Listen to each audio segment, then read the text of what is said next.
안녕하세요. 저는 이제 결혼한 지 1년 조금 넘은 30대 여자입니다. 욕심 많은 시댁과 진흙탕 싸움을 하고 있습니다. 제가 어렸을 때 어머니가 암으로 일찍 돌아가셨습니다.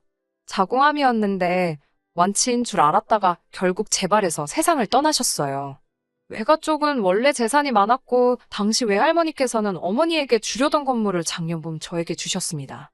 아버지는 어머니가 돌아가신 이후에도 재혼하지 않으셨어요. 말씀하시기를 사춘기 딸에게 더 큰 혼란을 주고 싶지 않으셨다고요. 저는 외동딸로 아버지에게 단 한 번도 맡기는커녕 싫은 소리조차 들어본 적 없습니다. 딸바보인 아버지 덕에 다른 친구들보다 더 예쁨 받고 사랑받으며 자랄 수 있었습니다. 그래서 결혼하기 전까지도 저는 아버지랑 여행도 자주 다니고 늘 가깝게 지냈습니다. 저희 아버지는 부동산업을 하시는데 생활하는 데는 전혀 무리가 없으십니다.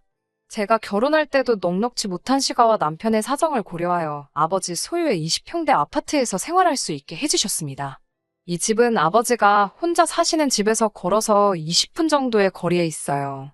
시가의 경우 퇴직하신 시아버지와 평생 전업주부만 하던 시모가 연금으로 생활을 하는 상황이었어요.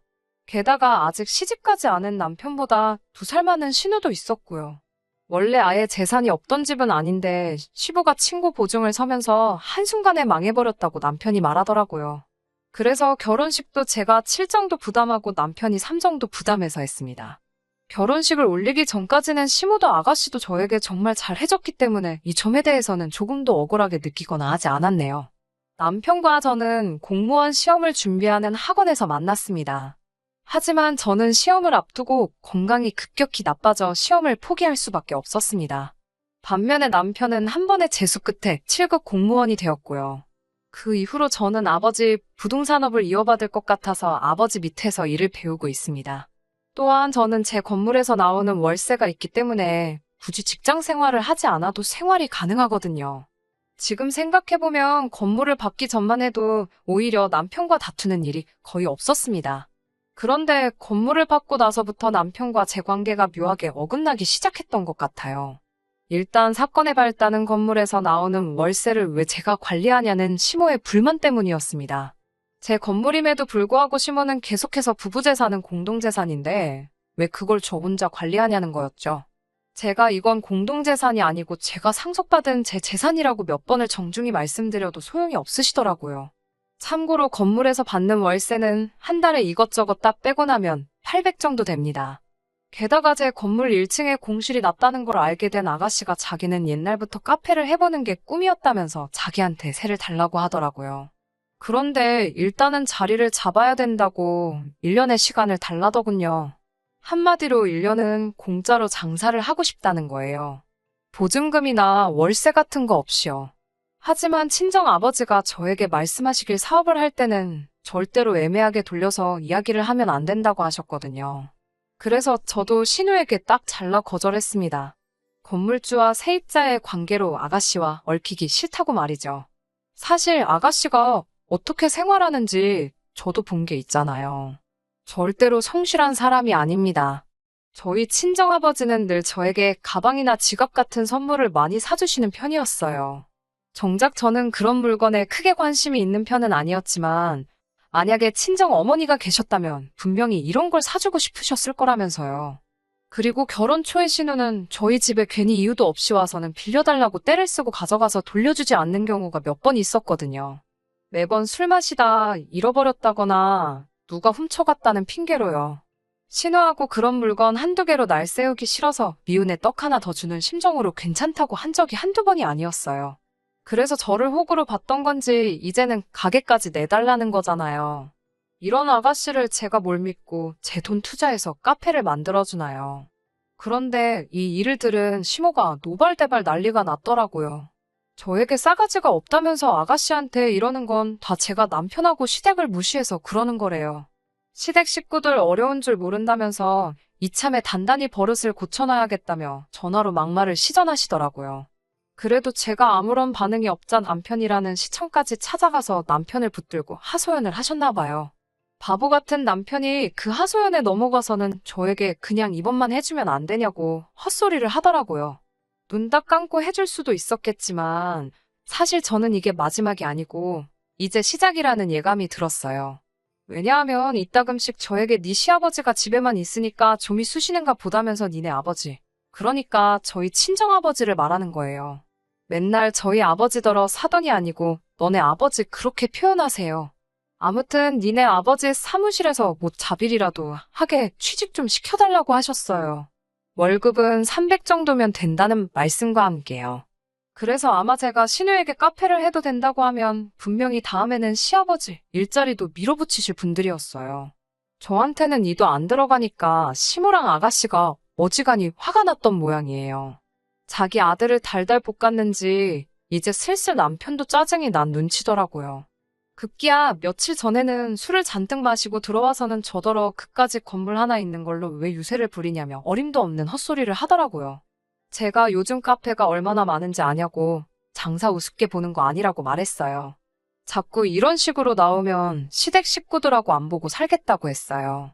그러자 남편이 저에게 쌍욕을 하며 시댁으로 가버렸습니다. 그래도 제가 전화도 안 하고 아무런 반응을 안 보이자 한 일주일 만에 들어와서는 한다는 소리가 이제 집에 저희 친정 아버지 못 오시게 하랍니다. 친정 아버지 집에도 한 달에 한 번만 가라고 하더라고요. 20분 거리 사시는 친정 아버지 혼자 식사하시는 게 마음에 걸려오고 갔던 거고. 그렇다고 저희 아버지가 남편하고는 한 번 제대로 마주친 적도 없는데 갑자기 친정 아버지를 걸고 넘어지니 이놈이 제정신인가 싶더라고요. 지금 사는 이 집도 친정 아버지가 해주신 거나 마찬가지인데 남편이 무슨 생각으로 저러는지 어이가 없더라고요. 저는 그렇게는 못하겠다고 맞섰고요. 그러더니 이번에는 시모한테 잘못했다고 시모가 하라는 대로 하겠다고 사과하랍니다. 다시 한번 싫다고 했더니 얘이는 어디다 팔아먹고 맨날 지 애비밖에 모른다면서 애비애비 거리더라고요.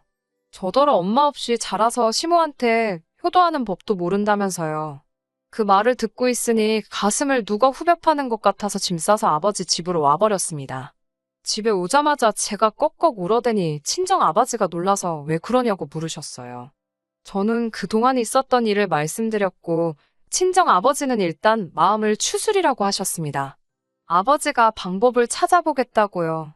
결혼 전에 쓰던 방에서 마음을 추스리며 내린 결론은 이혼이 답이더라고요. 제가 뭐 한다고 이런 시댁에 돈줄이 되어야 하나 싶어서요. 아침까지 남편한테 친정 집 전화로 제 핸드폰으로 계속 전화가 오더라고요. 시모한테도 몇 번 왔고요. 집에 가서 마저 짐을 챙겨오고 싶은데 혹시나 시모를 마주칠까 무서워서 못 가겠더라고요. 친정 아버지는 고모한테 전화해서 제 이야기를 다 하셨나 봐요. 고모와 사촌 오빠까지 저를 위해 나서주겠다고 했어요. 참고로 고모부는 법률 쪽에서 일하셨기 때문에 법적 절차는 걱정할 것 없다고 하셨습니다. 다들 제 손을 꼭 잡아주면서 앞으로는 어려운 일도 힘든 일도 없을 거니까 마음만 강하게 먹으라고요. 점심을 먹고 저와 사촌 오빠는 제가 살던 집으로 향했습니다. 도어락도 바꾸고 남편도 내보내기 위해서요. 저희 아버지 집이니 아버지가 나가라고 하면 어쩔 도리가 없으니까요.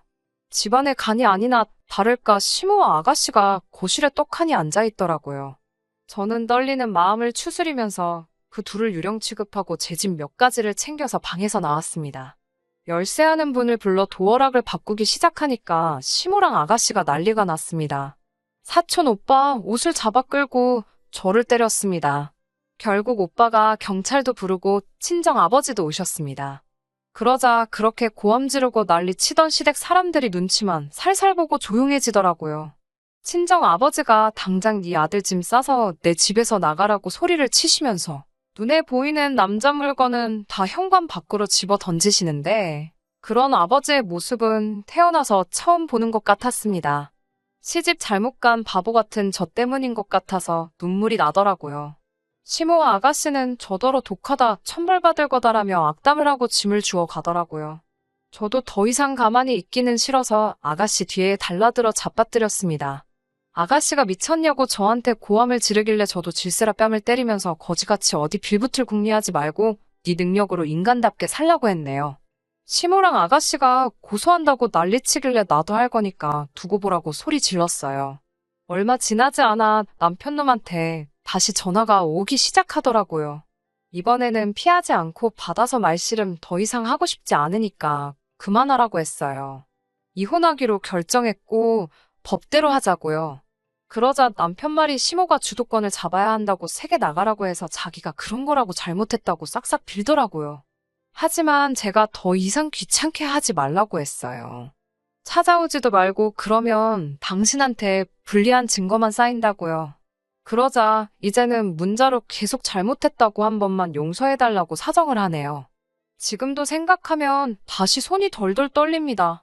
정신 차리려고 하루에 세수만 몇십 번은 하는 것 같네요. 법적인 절차를 밟으면서 알게 된 일이지만 시모랑 아가씨는 남편을 통해 알았었는지 저희 아버지에게 어려운 줄도 모르고 몇 번이고 연락을 했었더라고요. 저를 설득시켜서 그 건물에 카페를 열게 해주라고요. 씨알도 안 먹히니 나중에는 저희 아버지에게 사업하신다는 분이 융통성도 없고 답답하시다며 가족끼리 이러는 거 나중에 지옥 가실 거라는 저주스러운 말도 서슴지 않으셨더라고요. 남편이 재산 형성에 기여한 바도 없고 함께 산 세월도 길지 않아서 이혼에 관해선 더 이상 걱정할 일은 없을 거라고 고모부가 다시 알려주셔서 지금은 그래도 마음이 한결 편안합니다. 앞으로도 힘든 일이 많겠지만 잘 버텨보려고 합니다. 친정 아버지는 원하면 해외에 가서 못다한 공부를 더 해도 좋고 아니면 무식하게 시댁처럼 무턱대고 사업한다 하지 말고 계획하고 배워가며 장사 한번 해보라고도 하시네요. 당분간은 이런 힘든 시간은 있고 미래만 바라보며 살아보려고요.